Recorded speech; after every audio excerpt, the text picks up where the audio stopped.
नमस्कार दोस्तों, फिर से मैं एक वीडियो लेकर आ गई हूँ और ये वीडियो है सपना की माँ का। जो अभी मैंने वीडियो देखा है उसी के ऊपर है। उनकी माँ ने और भाई ने दोनों ने अभी जो मैसेज दिया है, सभी लोगों को मैसेज दिया है, सभी बेटियों को मैसेज दिया है और एक तरह से सभी माँ बाप को भी मैसेज दिया है कि ससुराल में जो भी हमारी बहनें बेटियाँ प्रताड़ित हो रही हैं वो आवाज़ उठाएं। और आवाज़ इसलिए उठाएं ताकि उनका भविष्य सपना की तरह ना हो। सपना ने गलती की, जिस वक्त ये चीज़ें उसके साथ हो रही थी उसने नहीं बताई। और बहुत हद तक बहुत सारी महिलाएं ऐसी होती है, बहुत सारी लड़कियां ऐसी होती है जो नहीं बताती हैं, सब कुछ सहती रहती हैं और नहीं बताती हैं। तो आज सपना की माँ ने जो वीडियो बनाया है, आज उन्होंने यही मैसेज दिया है कि जो हमारी बेटी के साथ हुआ है वो औरों के साथ ना हो। तो आप सब बताओ अपने मायके में अपनी माँओं को, अपने भाई को बताओ। भाई ने भी यही बात कही है कि जब हम बचपन में एक दूसरे के साथ खेलते थे तब हम नहीं जानते थे कि हमारी बहन के साथ ये सब कुछ होने वाला है और आज देखिए क्या हो गया। तो सही बात है, हम सबको मिलकर इसके ख़िलाफ़, इस तरह के अत्याचार के ख़िलाफ़ आवाज़ उठाने की ज़रूरत है। और सिर्फ उनकी माँ का ही मैसेज नहीं है, हम सभी की तरफ से मैसेज ये है कि जो भी लोग इस तरह से प्रताड़ित हो रही हैं अपने ससुराल में या किसी के द्वारा भी, ये ज़रूरी नहीं है कि ससुराल में ही आप प्रताड़ित हो रही हैं, आप अपने वर्क प्लेस पर भी प्रताड़ित हो सकती हैं, आप रास्ते में भी हो सकती हैं, कहीं भी हो सकती हैं। तो प्लीज़ अब मुँह बंद ना करें, अब हिम्मत करें और आगे बढ़ें और हर चीज़ का प्रतिकार करें। मेरी तरफ से भी यही संदेश है सभी लोगों को कि जो हमने सह लिया वो अब आप न सहें। और हमने तो अपनी उम्र बिता ली सहते सहते, या जिस किसी ने भी सहा है इस तरह की प्रताड़ना को सहा है, सबकी उम्र एक हो चुकी है। लेकिन जो अभी नई कलियां ही हैं, जो नई बच्चियां हैं अभी, वो भी यही सब कुछ सह रही हैं। अभी अभी आपने सुना होगा कि एक डॉक्टर पत्नी ने सुसाइड कर लिया। और उसके अलावा एक बिहार में भी घटना अभी हुई है कि पत्नी, वो शायद पुलिस में थी, उनके पति को शक था कि वो किसी से बात कर रही है और इसके चक्कर में इतनी ज़्यादा लड़ाई झगड़ा हुई, इतनी ज़्यादा आपस में मारपीट हुई है। क्या कुछ हुआ है मैं बताऊंगी, इसके लिए अलग से वीडियो लाऊंगी। कि उन्होंने सुसाइड कर लिया और वो बोल रही है, वो कह रही है, उन्होंने लेटर भी लिखा है कि मैं तुमसे बहुत प्यार करती थी, मैंने कई बार तुम्हें समझाने की कोशिश की, तुम नहीं माने, तुम हमेशा शक करते रहे मुझ पर। तो क्यों हर जगह पति ही दोषी क्यों हो रहा है, हर जगह इसी रिश्ते में सब कुछ क्यों हो रहा है।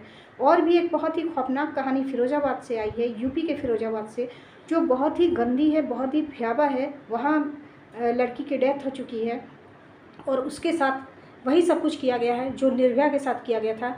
और अभी जो अभया का नाम दिया गया है जिनको, उसके साथ किया गया था। पर वहाँ क्या था कि वो बाहर वाले क्रिमिनल थे, बाहर के लोग थे। यहाँ खुद उनके पति ने किया है इस तरह की हरकत और वो उनकी डेथ हो चुकी है। इतनी बुरी तरीके से उनके साथ निर्मम तरीके से गलत काम किया गया कि उनकी डेथ हो चुकी है। अभी वो क्राइम रिपोर्ट पे आप देख लीजिएगा, क्राइम चैनल पर आ जाएगी वो चीज़ें। मैंने कल रात को जब सुनी है तो मुझे रात भर बेचैनी रही कि ये दरिंदे आखिर आते कहाँ से है, किसी माँ के ही गर्भ से पैदा हुए ही आसमान से टपके कहाँ से ऐसे राक्षस आए हैं। और बहुत बुरा समाज का हाल हो चुका है, बहुत ख़राब हो चुका है। इसलिए मैंने सपना को अपने लगातार जो भी मैंने लाइव की है, ये वीडियो बनाई, जो भी कुछ किया, वीडियो तो कम ही बनाया है मैंने, लाइव जो की है, हमने लगातार कहा कि अपने परिवार के टच में रहना, परिवार के साथ ना भी रहो तो परिवार के टच में ज़रूर रहो। इतना हमेशा आप लोग ध्यान दीजिए कि बेटियों पे ज़्यादा ध्यान देने की ज़रूरत है। और ये नहीं कि बेटियों पे आप ज़्यादा ध्यान दे रहे हो तो बहुओं को छोड़ दो, बहुओं को सताओ और बेटियों पे ज़्यादा ध्यान दो, नहीं, वो भी किसी की बेटी है और कल को आपके खिलाफ़ भी आवाज़ें उठ सकती है। इसलिए सभी माँ बाप के लिए भी ये चेतावनी एक है।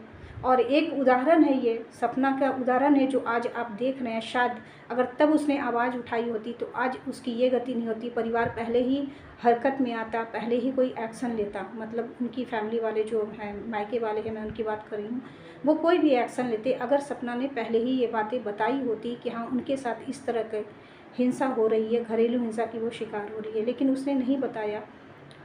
तो कहीं ना कहीं गलती हुई है। लेकिन बात ये है कि हर बार बेटियां चुप रह जाती हैं और ये सोचती हैं, सबसे बड़ी मुसीबत क्या है कि बेटियां ये सोचती कि आज हमारे साथ ये चीज़ें हो रही है, कल तो फिर हमारा ठीक हो ही जाता है ना, कल तो हमारे साथ अच्छे से लोग बात करते ही हैं ना।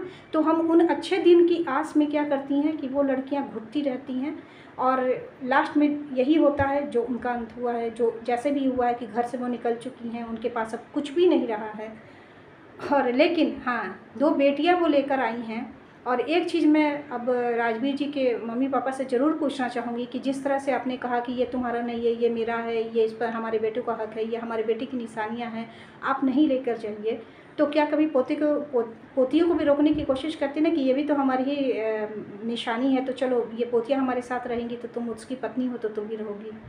तो वो सपना भी तो एक तरह से आपके बेटों की ही निशानी है ना, बेटे ही तो ब्याह कर लाए थे सपना को।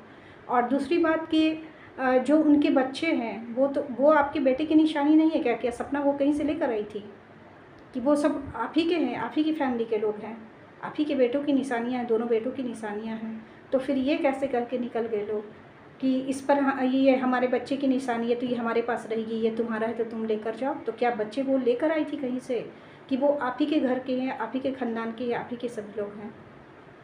तो सोचने समझने की ज़रूरत है। अब फिर मैं कह रही हूँ कि अभी कुछ भी नहीं बिगड़ा है, पंचायत करके या जैसे भी करके मामले को क्लियर कर लीजिए। और घर छोड़ना, आज का समाज बहुत गंदा हो चुका है, बहुत बुरा हो चुका है, आज के समय में किसी पर भी भरोसा और विश्वास करने लायक नहीं रहा है। तो प्लीज़ आप लोग पहल कीजिए और बातचीत करके इस चीज़ को ख़त्म कीजिए और वापस सपना को उस ठिकाने पर पहुँचाइए और अच्छी पोजीशन में पहुँचाइए, अच्छी इज्जत से, मान सम्मान से, जहाँ वो रह सके और जो उसका आसरा छीना है वो उसे वापस मिल सके, जहाँ पर उसका पूरा राइट है, पूरा अधिकार है। तो चलिए इसी के साथ वीडियो समाप्त करती हूँ। आई होप मेरी ये बातें अच्छी लगी होगी आपको। अच्छी लगी होगी तो कमेंट करके ज़रूर बताइएगा।